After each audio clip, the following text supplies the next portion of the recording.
Hello fellow mutants, welcome back to another video, and in this video we're going to talk about The Flash, and how The Flash, according to Screen Rant, was pretty much a DC version of the Marvel's Mutants before the Speed Force came into the scene.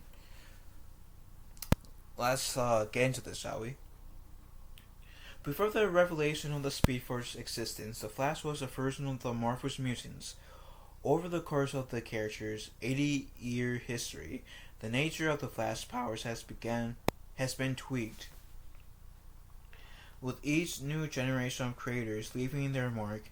Perhaps the biggest came in 1980's Invasion event, when revealed the existence of the Metagene, the source of the powers for not only the Flash, but many others as well. The Flash's powers were organically genetic, and as seen in the 1991's Flash Annual number 4, only he can have them.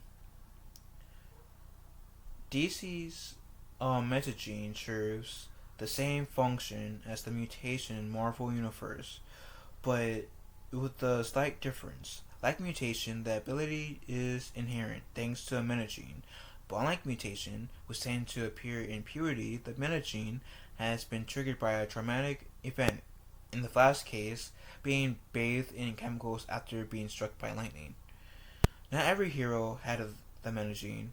It is served as a great explanation for how some got their powers. In Flash Annual number 4 by Mark Waid, Chris Brasfield, and Andrew Pepboy, writer Waid takes the metagene concept and runs with it, showing why Wally West is unique. The annual was part of the year's Armageddon 2001 crossover, which explored the DC universe of then in the future 2001, sorry. In 2001, Wally and his wife was living in witness protection under new names. They were forced to relocate after testifying against Diogenes, a philanthropist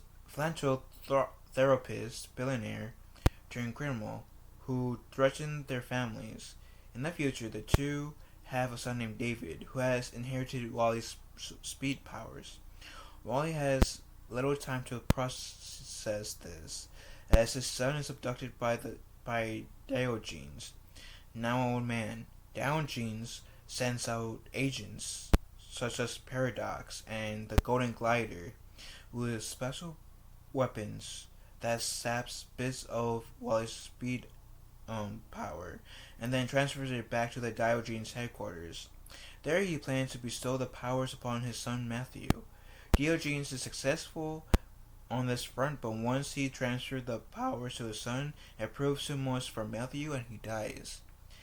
As Wally West, now out of witness protection, watches Matthew die, he surmises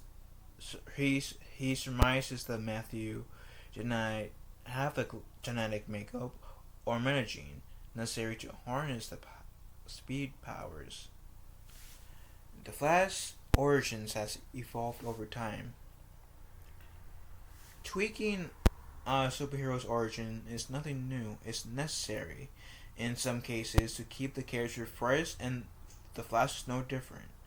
The metagene was simply the step. There we go. Was the step. Was the next step in the evolution of the character. Much in the same way as the Speed Force would be when it was introduced a few years later. The metagene was an attempt on DC's part to make a more scientific possible origin for some of its superhero characters. Over the years, as origin stories continued to grow and evolve, the metagene quietly slipped into the background, although the term derived from it, metahuman, is still in use.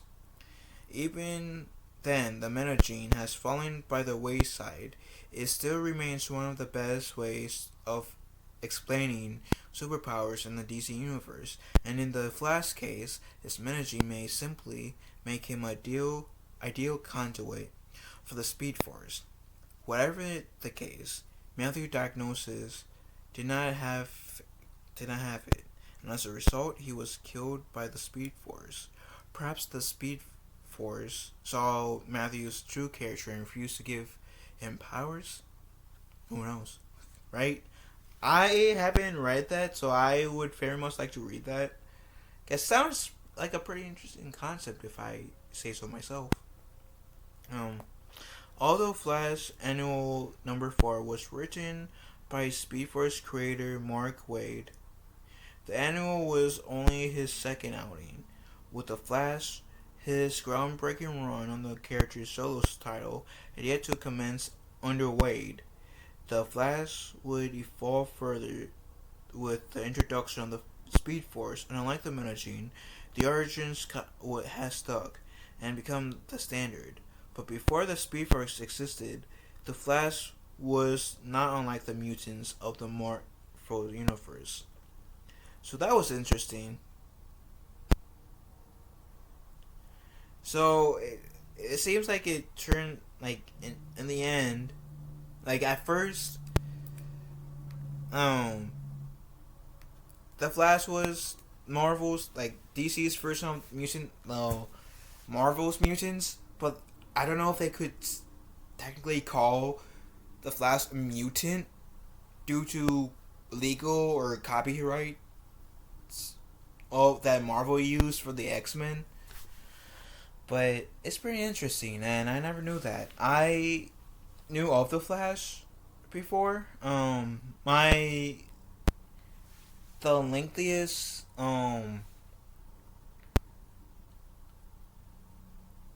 my longest extent of knowledge of the Flash admittedly comes from the Arrowverse show, The Flash.